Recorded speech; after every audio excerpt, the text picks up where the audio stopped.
A variable name must start with a letter, or underscore. Here it is simple example name equal to Bob. Here variable names start with letter, and another example.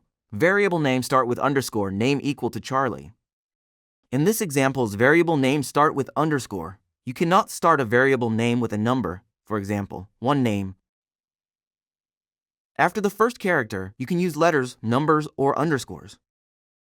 Python variable can only contain letters, numbers, and underscores.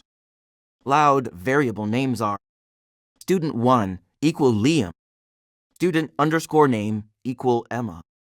Not allowed variable names are student dash name equal Noah, student space name equal Olivia. Python variable treats uppercase and lowercase letters differently. Age equal 10, age equal 20. Python variable, don't use Python keywords. You can't use reserved words like if, for, class, etc. Here is example for equal 5.